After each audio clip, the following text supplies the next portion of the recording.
ya está con nosotros aquí, Ender Rangel, él es médico psiquiatra, amigo, ya usted lo conoce, ha estado aquí, bienvenido. Gracias, Yerubí. Gracias a todos por su audiencia y pues por supuesto al canal por esta nueva invitación. Gracias a ti por venir y también hablarnos sobre este tema tan complejo, pero tan interesante y que todos necesitamos entender. Es así. Sí, pues siempre está pues el misterio de cómo funciona el cerebro y de alguna manera cómo se relaciona la parte biológica con la parte psíquica. Y pues básicamente es lo que vamos a tratar de orientar de manera sencilla para que todos entiendan un poquito cómo funciona el cerebro. ¿Ok? Pues partiendo pues básicamente de cómo lo podemos clasificar. Pues generalmente escuchamos con mucha frecuencia que el cerebro puede estar dividido de varias formas.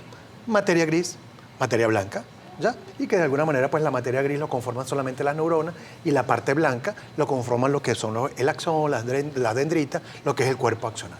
Eso es una forma de clasificarlo a través de la materia. Otra forma de clasificarlo es a través de los hemisferios. Y tenemos uno derecho y tenemos uno izquierdo, ¿cierto? Sí. Y que de alguna manera pues la gente conoce que el del lado derecho está relacionado con la intuición, con la creatividad y que el lado izquierdo es como más lógico, más estructurado. Otra forma de clasificar el cerebro es a través de los lóbulos, porque cada hemisferio pues, se subdivide de alguna forma. Y pues tenemos el lóbulo frontal, tenemos el lóbulo parietal, tenemos el lóbulo temporal, tenemos el lóbulo occipital. Y de alguna manera pues cada uno de ellos tiene sus funciones. Pero a lo que vamos hoy y a lo que todos quieren conocer es qué parte del cerebro está involucrado con la parte de las emociones. ¿Sí? Ajá, vamos a conocerlo aquí. Ya Marjorie lo puso por allí en una lámina, lo puso aquí atrás para describirlo. Ahí está, ajá, ahí está. Ok, si vemos pues la parte derecha de la pantalla, pues nos habla de la parte de cómo se divide cada hemisferio, ¿ok? Porque recordemos que tenemos un hemisferio izquierdo y un hemisferio derecho. Ajá. Y de alguna manera hay que entender que el sistema nervioso está constituido por una cantidad de órganos que en conjunto van conformando diferentes sistemas, ¿ya?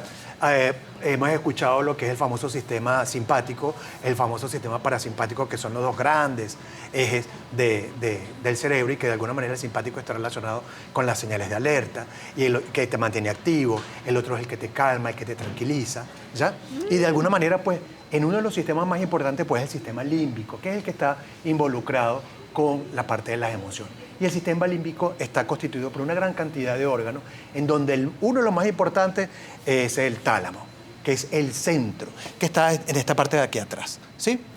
En el tálamo llegan todas las cantidades de estímulos que percibimos a nivel sensorial. Lo que vemos, lo que escuchamos, lo que olemos, lo que degustamos, lo que sentimos. Todo llega allí. Pero su proceso no es interpretativo, sino es de recepción. Todos los demás procesos se dan a través de los órganos que de alguna manera lo conforman. Tenemos el tálamo, tenemos el hipotálamo, tenemos la hipófisis, ¿ok? Tenemos la glándula pineal y tenemos unos órganos importantes ahí dentro de esta parte que son las amígdalas, que no son las amígdalas que tenemos en la garganta, sino de alguna manera tienen una forma pues, particular y por eso se llaman amígdalas, y que son sumamente importantes en este sistema límbico porque están relacionados con los centros de placer, con los centros involucrados con problemas de adicción, ¿ya? Sin olvidar que de alguna manera también la corteza, ¿ya? Prefrontal, tiene una función importante en todo este proceso, porque la corteza prefrontal es la que nos va a permitir controlarnos, manejarnos de alguna manera con calma, es la que nos dispara pues, la parte del control de la ira, ¿ya? Pero lo que nos interesa el día de hoy pues, es ver que estos órganos de alguna u otra forma se articulan de manera equilibrada para manejar la parte emocional. Mencionaste la glándula pineal y yo he visto infinidades de cursos, de diplomados que dicen glándula pineal. Es como que te programan cuál es la glándula pineal, dónde está ubicada. Y es verdad, se puede transformar el pensamiento, actitud a través de esa glándula. Pues bueno, la glándula pineal pues básicamente está por delante de la hipófisis y de alguna manera es más chiquitica y está vinculada. No es la amígdala. No. Las amígdalas son unos centros que están ahí cosa. a cada parte del hemisferio y que están vinculados con los centros de placer, ¿ya? Pero la glándula pineal está vinculada principalmente con la parte del control del sueño, que es su primera vinculación. Importante pues que entendamos que lo que es la emoción y lo que son los sentimientos son dos cosas diferentes. Y que de lo que vamos a hablar el día de hoy es de la parte de emociones. Vamos a diferenciar emoción, sentimiento. Muy bien. Emoción. Todos experimentamos emociones de alguna u otra forma. No la podemos controlar. La percibimos. Usted ve un color, usted siente un aroma que le agrada. Usted va a un recuerdo y usted experimenta una emoción. Alegría, tristeza, rabia, ira, asco. ¿Sí? Eso no se controla, eso es automático. El sentimiento amerita un proceso de interpretación, ¿ya? Porque para mí lo que significan las flores probablemente no sea lo mismo que signifique para ti, porque las flores a ti te recuerdan dónde creciste, porque tú eres del interior, porque creciste en una montaña, en un jardín, porque tus familiares trabajaban en este tipo con este tipo de elementos. Con el campo, ajá. Pero hay gente que, por ejemplo, las flores le recuerdan cosas tristes, como el entierro de una madre. Entonces es diferente, ¿ya? Entonces la interpretación es distinta. El sentimiento requiere una interpretación. La emoción no. La emoción está allí, a flor de piel. No necesita un procesamiento. Solamente el que percibe el estímulo y te la desarrolla, ¿ya? Bien, bueno, ya entendieron lo que es una emoción y un sentimiento. Mencionaste en las emociones varias. Bueno, nos podemos recordar la película. Exactamente, que está de moda y que todo el mundo le encanta, ¿no? Y salieron nuevas emociones en esta segunda. Así es. Ahora, los sentimientos. Tristeza es un sentimiento, emoción. No, realmente es una emoción, porque son cuestiones relativamente pues, básicas y elementales y que no están en el control de uno, ¿no? El sentimiento que te puede producir la tristeza, pues llegaría a sentirte mal, decaído, inseguro. Te puede pues, llevar a algunos síntomas desde el punto de vista clínico, falta de sueño, intranquilidad. ¿Ya? Es un proceso pues, más de interpretación más elaborado. En cambio, la emoción no. La emoción la experimentas y de alguna manera uno responde de manera automática con respecto a esto. Y es a través del crecimiento y a través del desarrollo, de lo que hablábamos pues, anteriormente, del desarrollo de la corteza prefrontal, que en los niños, pues lamentablemente es muy inmaduro y ellos no entienden el detenerse, el no controlar el sentido de recompensa, ¿no? Entonces, a través del tiempo, pues eso se va desarrollando y uno empieza a controlarse. La paciencia y la tolerancia, ¿dónde caben aquí? O sea, ¿dónde las ubico? Pues bueno, la paciencia de alguna u otra forma está relacionada con que tú no te involucras, ¿ya? Tú puedes respetar, tú puedes entender, tú puedes estar tranquilo, pero la tolerancia es que lo puedes hacer de manera consciente, no te incomoda, ¿ya? Tú puedes ser una persona paciente, pero puedes ser muy intolerante a ese hecho. Tú puedes estar en algún lugar que no te guste, con muchísima paciencia, pero no puede ser que lo tolere, ¿sí? Entonces hay un espacio ahí un poco difícil, un poco gris de entender, sí, ¿ya? Claro. Pero lo que yo puedo manejar con paciencia, pues probablemente no lo manejo con tolerancia, ¿ya? Entonces eso requiere de que te agrade o no, ¿ya? Como cuando la gente dice, voy a respirar profundo. Muy bien. Muy bien. Y eso es importante. Y nos damos cuenta que de manera general en la cultura la respiración es algo necesario y obligatorio para mantenernos en calma. Y es allí donde las recomendaciones pues, finales están relacionadas básicamente con el proceso de respiración. Las personas que no tienen control de ira, ¿sí pueden mejorar su ira? O sea, digamos, disminuirla Sí, claro. con terapia. Claro, claro. Todo es posible en la actualidad, y más con el desarrollo del conocimiento de la neurogénesis y la neuroplasticidad, y que de alguna manera requiere que tú repitas, hagas, intervengas de manera consciente para desarrollar ese proceso que antes no se conocía y que de alguna manera... Explícanos eso, neurogénesis y neuroplasticidad. Claro. Fíjate que pensábamos y siempre durante muchísimos años creímos que las neuronas... Nacíamos con una cantidad de neuronas y moríamos con unas menos porque se iban destruyendo a través del tiempo. Pues no, ahora recientemente sabemos que no es que las neuronas se reproducen, sino que hay un proceso de aparición de nuevas neuronas y hay un proceso de neurogénesis y que está vinculado con el desarrollo pues, de alguna cantidad de células que son embrionarias y que se mantienen en el cuerpo. Y la neuroplasticidad está relacionada con el desarrollo de nuevas conexiones.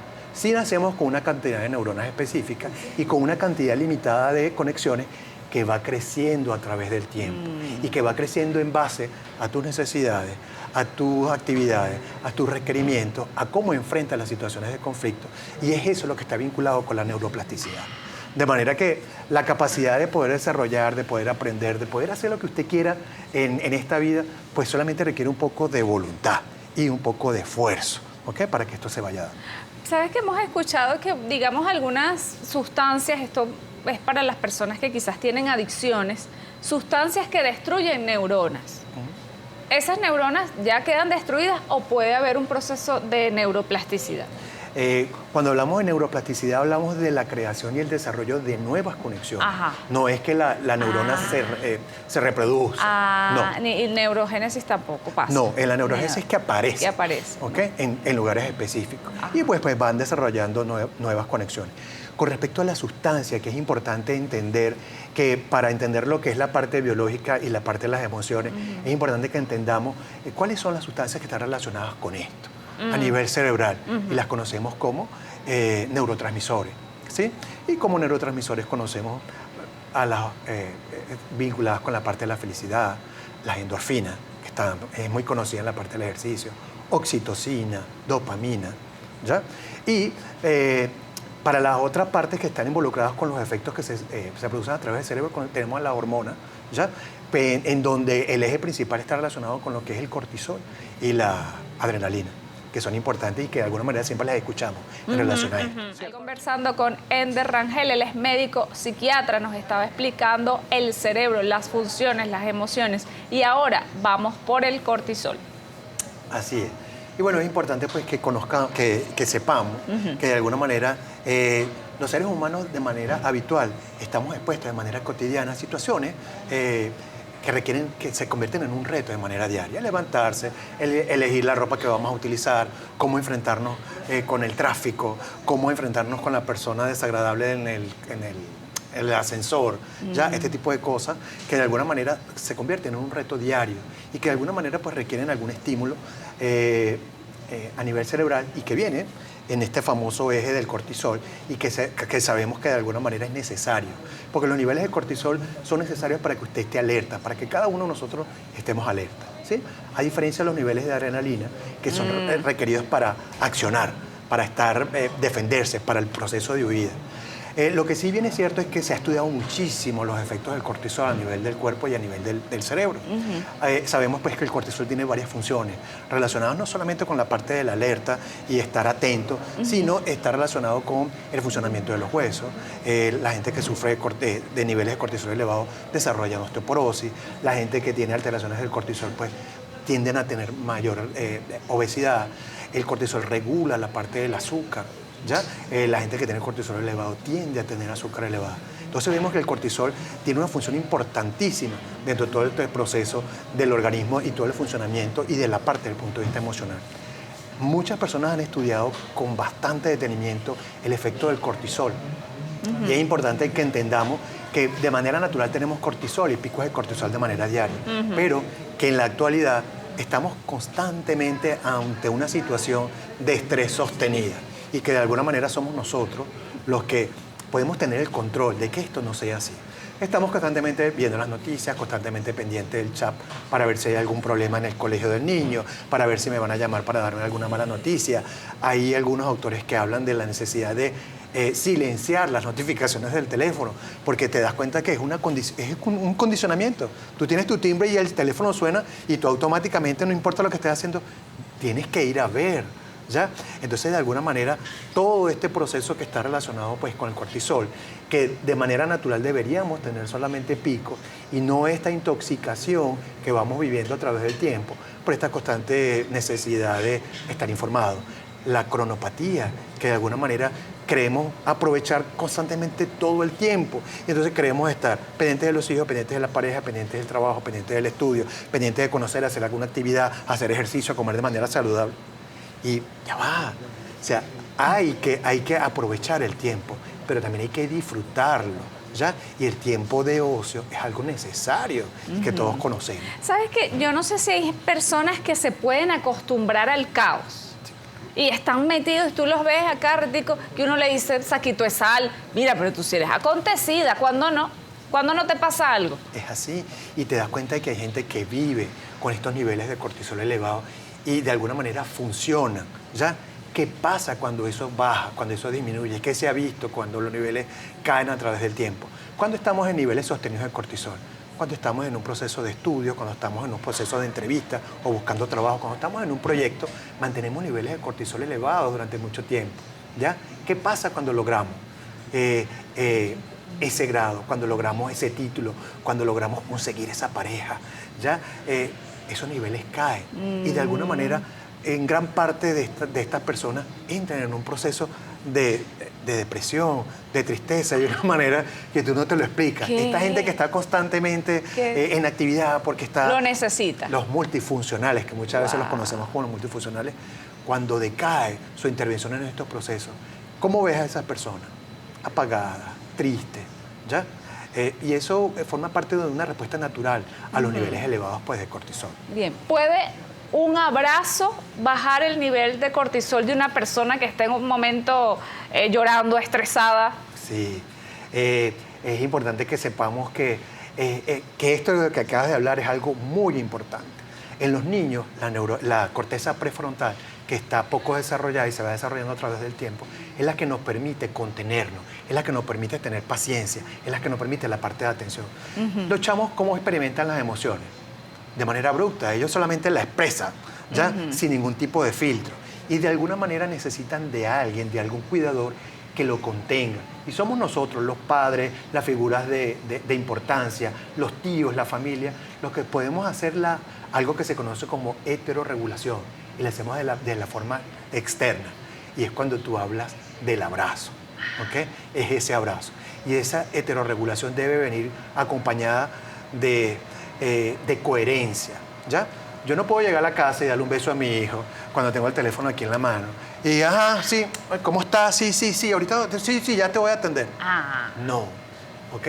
La heterorregulación debe venir acompañada de una congruencia. Este abrazo debe venir acompañado del tiempo, de la dedicación, de esa mirada, que ya no tenemos, ¿ok? Porque estamos constantemente con la mirada baja, sin contar todos los desarrollos de enfermedades que desarrollamos a nivel musculoesquelético. Es verdad, sí, así es. Bueno, ya vamos a hablar también del teléfono, porque nos vamos a dormir y lo último que vemos es el teléfono.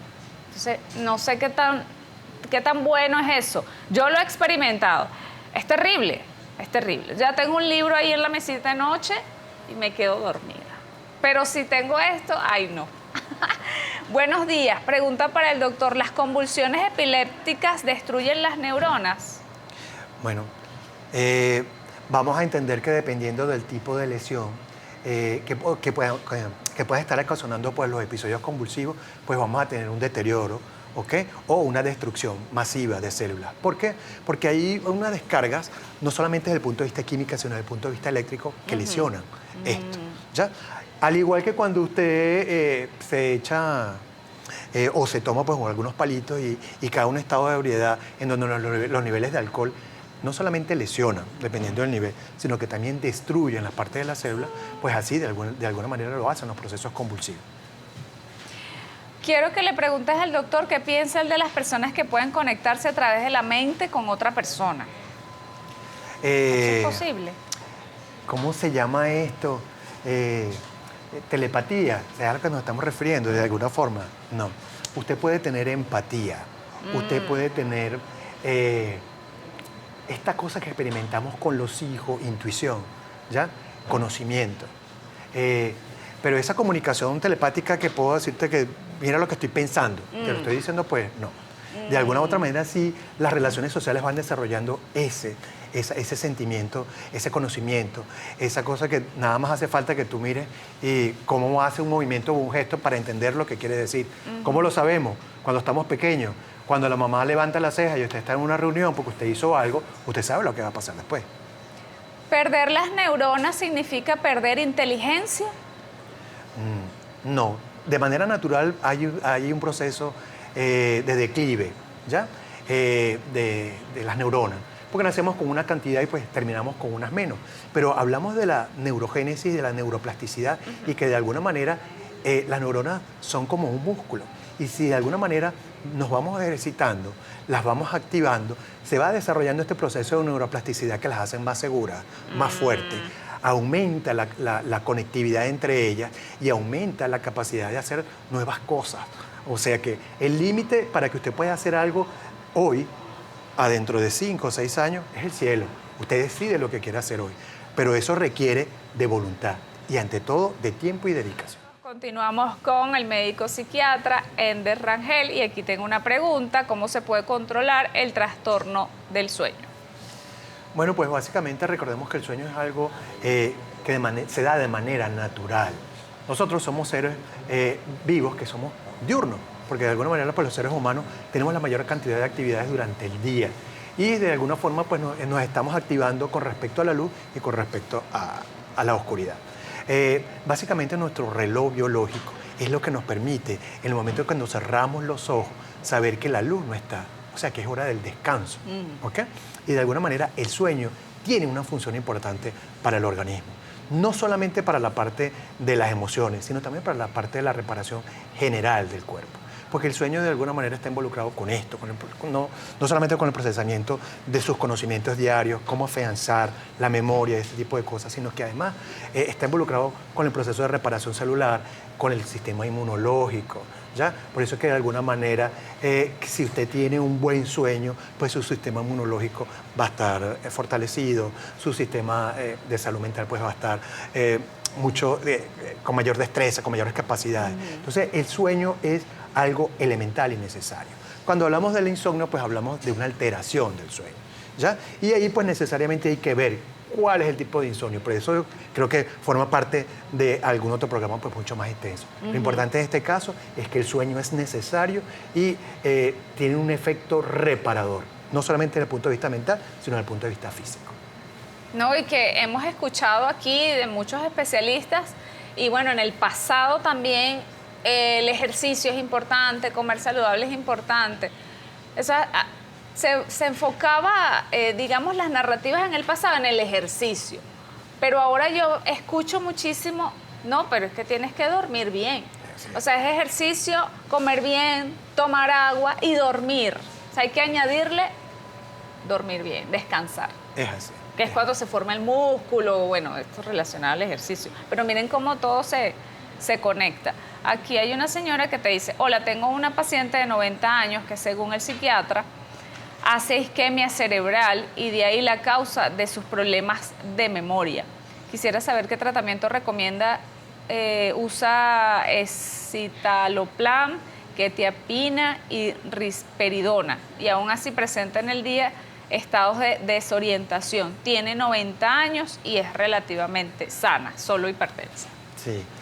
Es importante que entendamos que de manera natural hay un proceso de envejecimiento que aplica para todos los seres humanos y que de alguna manera están vinculados también con un deterioro de la parte pues, cognitiva. Y cuando hablamos de isquemia, que es una palabrita que es importante aclararla, es que hay disminución de la llegada de sangre, del flujo de lo que la sangre pues transporta a estas partes del cerebro, ¿no? Oxígeno, elementos nutritivos, elementos necesarios para que la neurona pues se mantenga saludable. Todos tenemos de manera natural este proceso, este deterioro. Todos vamos haciendo obstrucciones que están involucradas o no con procesos isquémicos. Cuando tenemos pues 90 años y tenemos un estado de salud envidiable y pues conocemos a estas personas que son capaces de hablarnos de historia, de hacer cálculo, de hablarnos y plantearnos pues sus necesidades de una manera extraordinaria, de esas personas que pensamos, oye, yo quisiera llegar a los 90 años y estar así, ¿ya?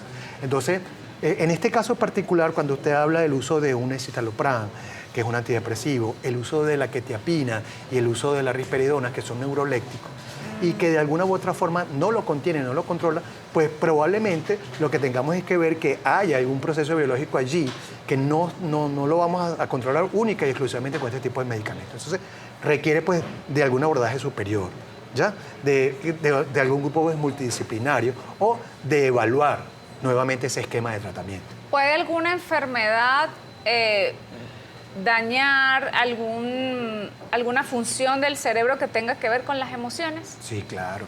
Y hay muchas enfermedades autoinmunológicas que están vinculadas con este tipo de patologías, ¿no? Entendemos que de alguna manera gran parte de las enfermedades mentales a veces no conocemos el origen, pero sí a veces conocemos cuál es la alteración que está vinculada, pero no sabemos con detalle qué está pasando. ¿Ya? En la medida que van pasando los años, pues bueno, vamos descubriendo una cantidad de cosas, como por ejemplo que no sabíamos que podíamos desarrollar nuevas conexiones neuronales. Mira todo el tiempo que nos llevó a conocer esto y que ha sido un descubrimiento elemental y brillante para el desarrollo de nuevas actividades, de empeñarnos más en los niños, en su tiempo libre, ¿sabes? En atender y dedicar el tiempo, pero de manera real, de manera consciente. Hay personas que por lo menos vemos que son más sentimentales que otras, unas que quizás son más sensibles que otras. Esto también está relacionado con el cerebro. Ya, bueno, mira, ya él nació, él es así. Sí. Él nació así, ese es su cerebro. Sí, o se puede desarrollar. A esto me quiero llegar a la palabra empatía. Personas que tienen como excesiva empatía. Y esto le puede causar problemas. Y hay gente que no tiene nada de empatía, que llaman como los psicópatas. Bueno, hay que entender que de alguna manera el centro de las emociones de lo que venimos hablando tiene un ente regulador o un freno o pues alguna parte pues, de la corteza que nos ayuda a regularla, a darnos contención, ¿ya? Y es que este desarrollo de la corteza prefrontal que está vinculado con esto. Ah, la corteza. Hay gente que vive y vive de lo que siente y es feliz y es alegre o es gente que es triste, todo lo ve mal, para ellos nada tiene sentido, para ellos nunca van a encontrar lo que están buscando, o gente que todo el tiempo vive molesta, irritada, ¿ya? Y que de alguna manera está vinculado con el desarrollo de las necesidades, pero de manera consciente. ¿Qué lo hace a usted feliz? Es importante que pensemos en eso y que entendamos que no importa en el momento que lo hagamos, siempre hay oportunidad de trabajar para ser más felices de lo que realmente somos. Porque de alguna u otra forma a veces no entendemos que el hoy y el ahora tiene un gran porcentaje de felicidad que a veces no lo vemos o queremos odiar. ¿Nos puedes explicar, Ender, qué ejercicios podemos hacer para ejercitar el cerebro y llegar a esos 90 años con, bueno, me sé mi cuenta corriente, anota ahí, 0134, 01... Y también que, bueno, hemos visto mucho en las redes sociales, en todas partes, que la felicidad es una decisión. Sí. Pero se dice fácil. Bueno, voy a decidir ser feliz. ¿Cómo se decide eso? Mira, para decidir ser feliz, primero usted tiene que ser consciente de sus capacidades, ¿ok? Igual que la salud mental. De alguna manera usted tiene que conocer cuáles son sus capacidades y de enfrentar situaciones de conflicto y cómo solucionarlas. Y no solamente eso, sino estar satisfecho con lo que usted consigue a través de eso. La felicidad requiere de que usted conozca de sus capacidades, conozca de sus limitaciones y de alguna manera muchos especialistas hablan que es necesario que usted sepa y se conozca usted mismo y sepa que está involucrado con su proceso, cómo se manifiesta el estrés en usted. Porque no es lo mismo cómo se manifiesta en mí y cómo se manifiesta en ti, ¿cierto? Y en la medida en que uno va siendo consciente de esto, usted va a ser consciente de qué es lo que usted puede manejar, porque depende de usted y qué es lo que usted no puede manejar, porque está relacionado con procesos desde el punto de vista biológico, neuroquímico, hormonales o como les podamos llamar. Hay cosas que no están en mi control, ¿ya? Y en la medida en que yo me doy cuenta de que hay algo que no puedo controlar, disminuyen los niveles de ansiedad, ¿ya? Y que la ansiedad no es más que ese proceso de anticipación en donde vivimos en un futuro que más del 90% del tiempo no sucede, ¿ok? No pasa. Eso es importante. Ejercicio. Ejercitarse. ¿Cómo ejercitamos el cerebro? Entendamos que el ejercicio viene acompañado de una alimentación saludable, de un sueño necesario, ¿ok? De una vida en donde nosotros elijamos hacer lo que realmente queremos, que por allí hablamos en algunos de los programas anteriores del Ikigai, ya ese sentido de la vida, y que el ejercicio mental está vinculado en que usted centre actividades que sean placenteras para usted, ¿ya? Y que dedique tiempo, y que dedique ¿cómo se llama? Niveles que vayan de manera progresiva, aumentando la dificultad. Vemos diferentes cantidades de apps que están vinculadas con ejercicios desde el punto de vista mental, que involucran atención, memoria y actividades de movimiento, porque lo hacemos a través del teléfono. Estos son importantes, sí, son necesarios. Y de alguna manera vemos que estos centros de salud geriátricos en donde el paciente hace actividades en la parte del punto de vista ocupacional, pero la hace no solamente de manera solitaria, sino en grupo, pues el deterioro es mucho más lento, porque de alguna u otra forma entendamos que nosotros vamos en un proceso de deterioro y es algo natural. y que nosotros somos los que podemos involucrarnos en la velocidad de ese proceso exterior. Ya estoy acompañada de Rosa Pellegrino Hurtado, ella es psicólogo, mención clínico-conductual. Sus redes, psico.ro, ya lo va a tener ahí en pantalla, psico.ro. Y con ella vamos a hablar de la autoconciencia y la autorregulación. Y de allí, bueno, vamos a explorar palabras como la empatía, la tolerancia, la frustración. Ay, no sé qué siento, no sé si es rabia, no sé si es miedo, no sé si es que estoy frustrada porque no pasó algo. Bueno, bienvenida. Muchísimas gracias. Y sí, ciertamente creo que es muy importante poder abrir espacios para hablar sobre esto porque es algo que está siempre frecuente en nuestra vida. Todo lo que dices de la frustración, de la impaciencia, de la intolerancia, son situaciones que muchas veces no vamos a poder evitar, pero creemos que el problema está en vivirlo, en experimentar frustración, en experimentar dificultades, y ahí no está el tema está en qué hace uno como individuo para canalizar esa frustración. Tú eres un ser humano y el doctor lo decía un poquito más atrás, ¿no? Las emociones que sentimos o los sentimientos que sabemos que son diferentes van a aparecer y aparecen por algo, te dan una información, tienen una función para el desarrollo normal del ser humano en sociedad. Ahora, si tú, gracias a la frustración, a la impaciencia, a la rabia, a la tristeza, etcétera, vas por la vida haciendo conductas erráticas, equivocadas, impulsivas, agresivas y no aplicas tu capacidad que tienes como ser humano de regular eso que estás sintiendo porque la tienes, algunas personas en mayor o menor medida, más fortalecidas o menos que otras, pero tenemos cierta habilidad de regular lo que estamos sintiendo. Si no lo trabajamos y si no lo hacemos, entonces ahí empiezan los problemas. Uno tiene que saber qué herramientas tenemos a nuestro poder, todo eso que decías, la autorregulación, la autoconciencia, la empatía, todas esas habilidades que uno puede ir desarrollando, forman parte de lo que sería una persona que tiene un equilibrio emocional sano, que le permite desarrollarse, que le permite desenvolverse en sociedad, que no implica no tener problemas, ojo, que no implica ser una persona feliz las 24 horas del día, porque eso no existe. Ahí también hay un problema y hay que ver qué pasa. ¿Sí? Es saber que me siento mal. Esa felicidad. Sí, cuidado. Eso ahí, ojo pelado con eso, porque no necesariamente eso es algo que sea tan positivo. La vida tiene sus matices y va a haber problemas y nos vamos a tener que sentir mal.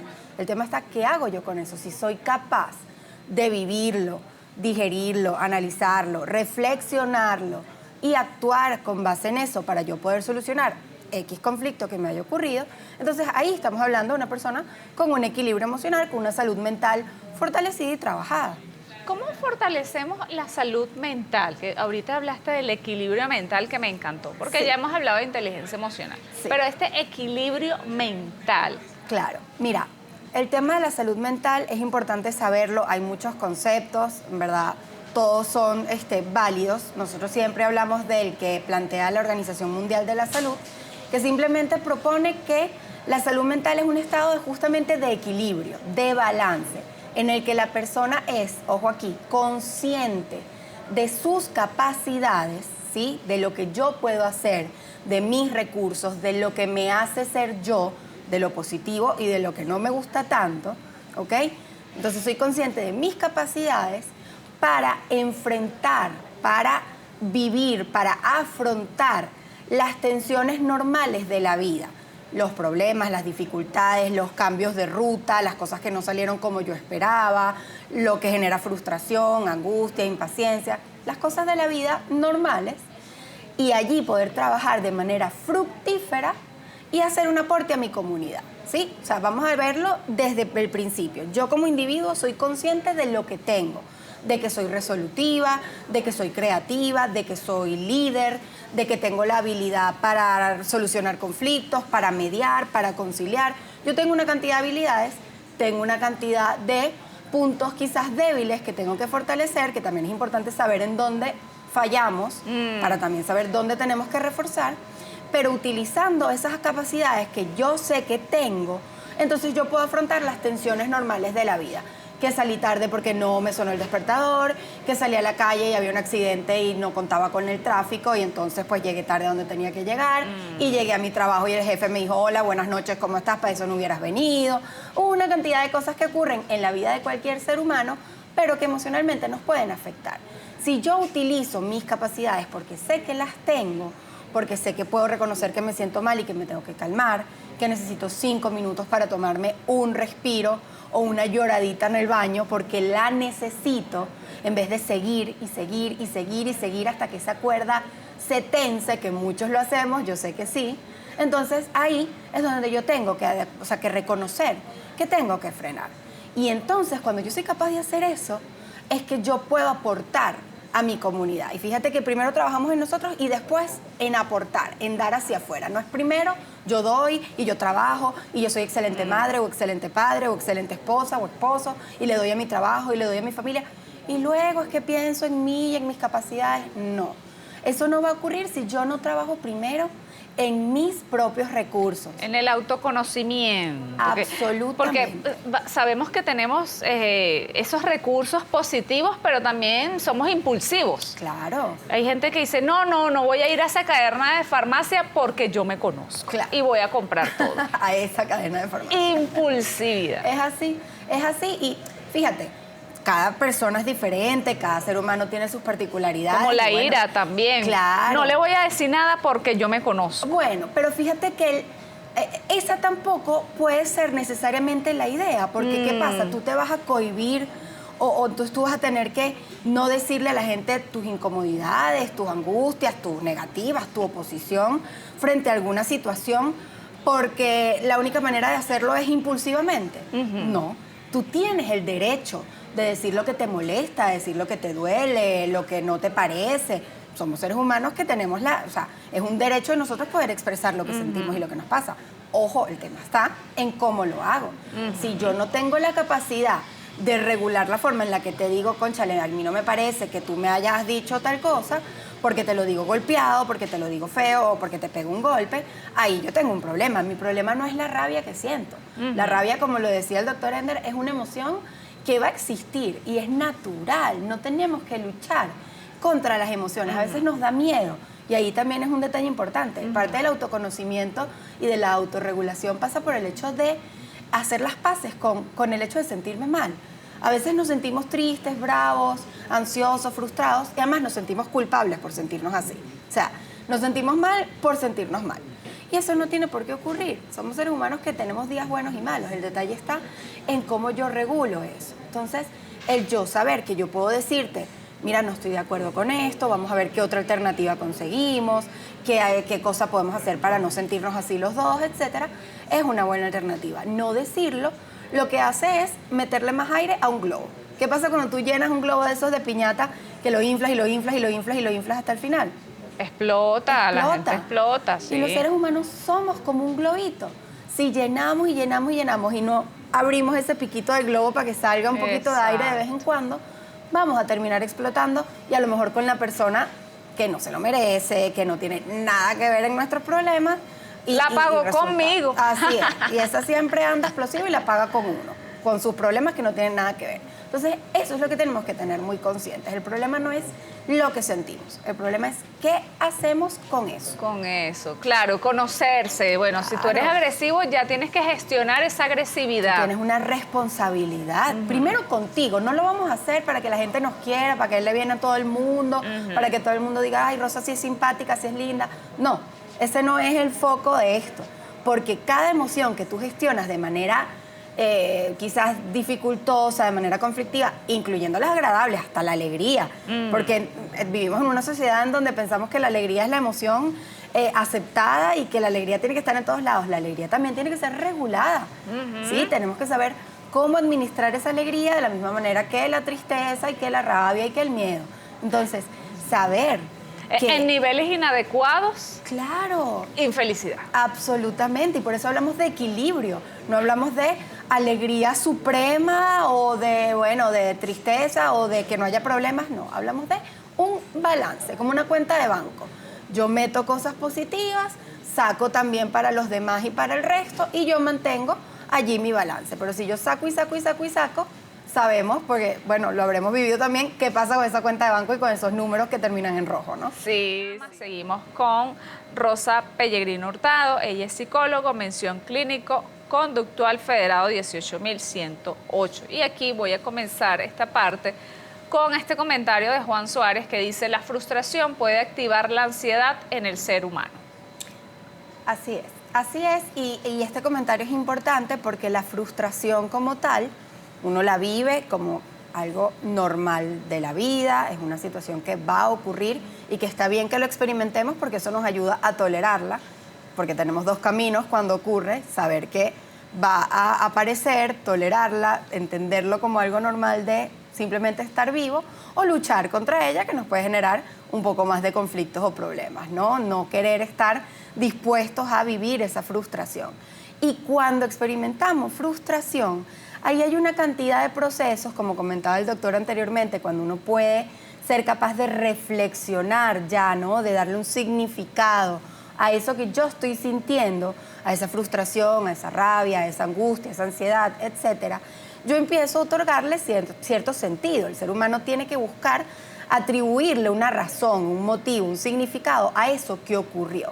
Y con la frustración muchas veces empezamos a darnos cuenta o empezamos a darle ese significado como si el origen de lo que ocurrió, el origen del por qué las cosas que salieron como salieron no salieron de la forma en la que yo quería, de por qué ese cambio de planes, de por qué no me dieron el trabajo que yo quería, después de tantas aplicaciones no me llamaron, o porque siempre estoy teniendo problemas en el trabajo, lo atribuimos a nosotros mismos. O sea, el significado que muchas veces a raíz de la frustración empezamos a darle a la situación tiene que ver con incapacidad mía, con que no soy lo suficientemente bueno, con que las cosas salieron así porque yo no valgo lo suficiente, porque la culpa la tengo yo.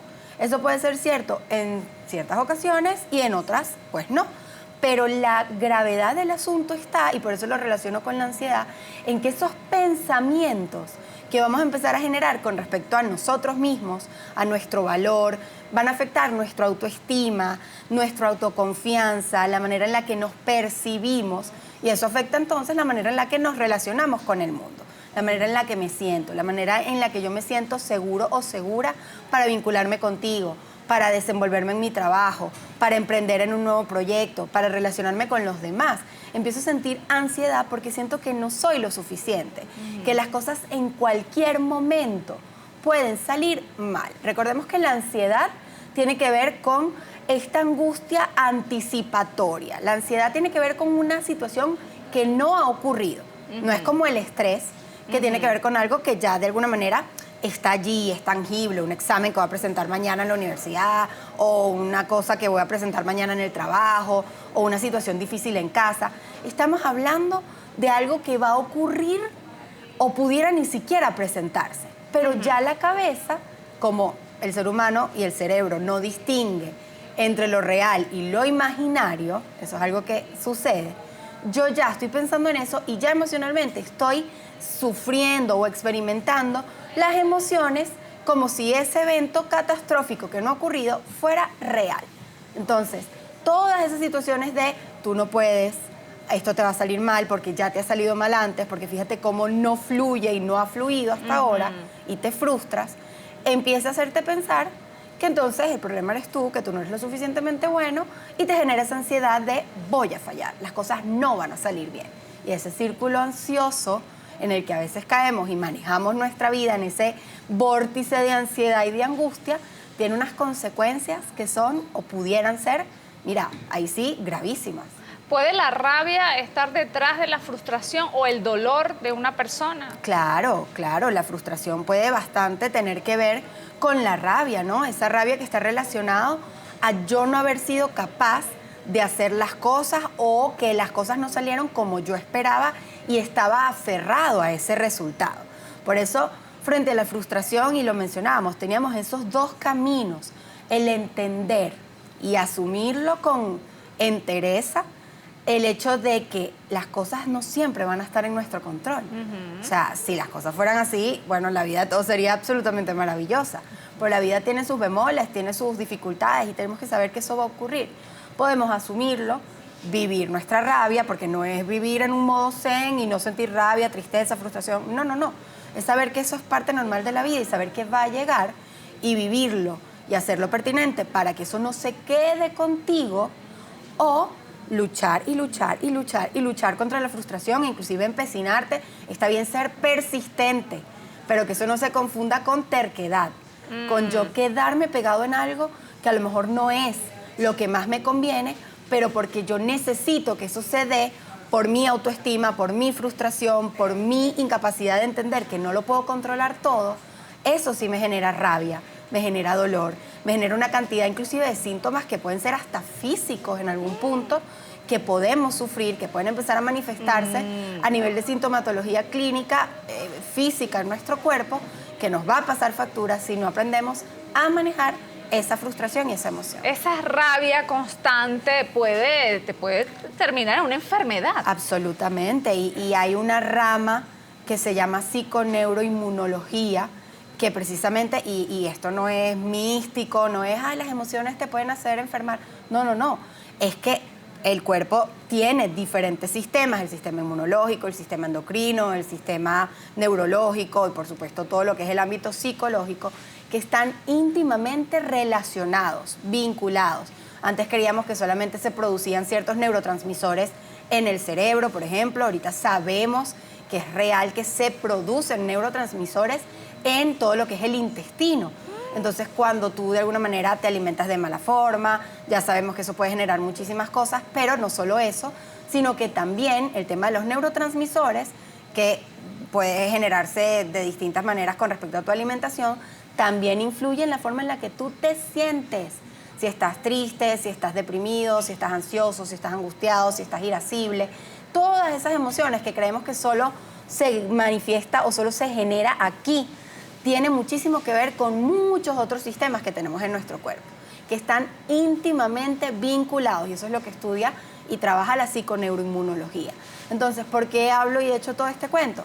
Para que entendamos que las emociones influyen, y de manera inversa también, en la manera en la que físicamente nos sentimos. Eso puede ir desde una migraña porque tengo 2 semanas abocada en el trabajo y no duermo y no paso tiempo con mi familia y estoy angustiadísima, hasta, bueno, cosas más severas como un cáncer, como una enfermedad más importante, como una enfermedad autoinmune, como una cantidad de cosas que tenemos que entender que hacer conciencia sobre esto es indispensable, porque puede evitarnos muchas cosas a futuro. A veces la gente puede sentir rabia, sentir dolor y no saberlo, o estar estresado y no se da cuenta. Claro, claro, y eso tiene que ver con la autoconciencia. Cuando nosotros salimos a la calle, muchas personas seguramente no lo quieren hacer sin antes por lo menos mirarse al espejo, ver que, oye, si estoy decente, si no me veo como una loca por ahí, qué va a pensar la gente de mí si me ve con unos pelos. Eso a lo mejor lo tenemos como bien internalizado cuando vamos a salir a la calle y nos van a ver las personas, ¿no? Pero cuando hacemos esa reflexión o ese escaneo de manera interna, cuando uno abre los ojos y se toma 2 minutos todavía en cama, inclusive, para decir, ¿cómo me siento? ¿Cómo amanecí hoy? ¿Estoy irritado? ¿Estoy fastidiado? ¿Estoy feliz? ¿Estoy entusiasmado? ¿Cómo me siento? No, uno no hace eso. Abrimos los ojos, decimos, ugh, y agarramos y nos empezamos a cepillar los dientes, nos peinamos, nos vestimos, nos tomamos un café si acaso y salimos corriendo. No nos tomamos esa pausa para ver cómo me estoy sintiendo, y es indispensable porque uno arrastra un estado anímico. Y el cuerpo habla. A mí esta semana me temblaba aquí el párpado bajo, me temblaba. Eso es y típico. Si yo no estoy estresada, ¿qué es lo que me está pasando? Claro. Ya salí de mis cosas. Y se acabó. Compré mi pantalón para mañana, las elecciones. Ya se me quitó. Ya, ¿ves? El cuerpo, qué increíble. Te dice, epa, préstame atención, frena ahí. Porque uno va, mira, sentimos, porque es verdad, ¿no? Que la vida va muy rápido, que no tenemos tiempo para frenar, porque si frenamos nos quedamos atrás y la gente, bueno, nos va a superar o nos va a pasar o me voy a quedar en un sitio en donde yo no quiero estar. Y esa ansiedad no me hace darme cuenta de que parar es indispensable, porque si tú no frenas en el momento oportuno, la vida te va a pasar factura y va a hacerte frenar. A como dé lugar te va a hacer frenar, pero vas a ser tú el que pueda decidir si frenas un momento, recargas y sigues, o si la vida te da ese trancazo que a lo mejor te hace frenar un mayor tiempo del que tú tenías pensado. Tú lo puedes decidir.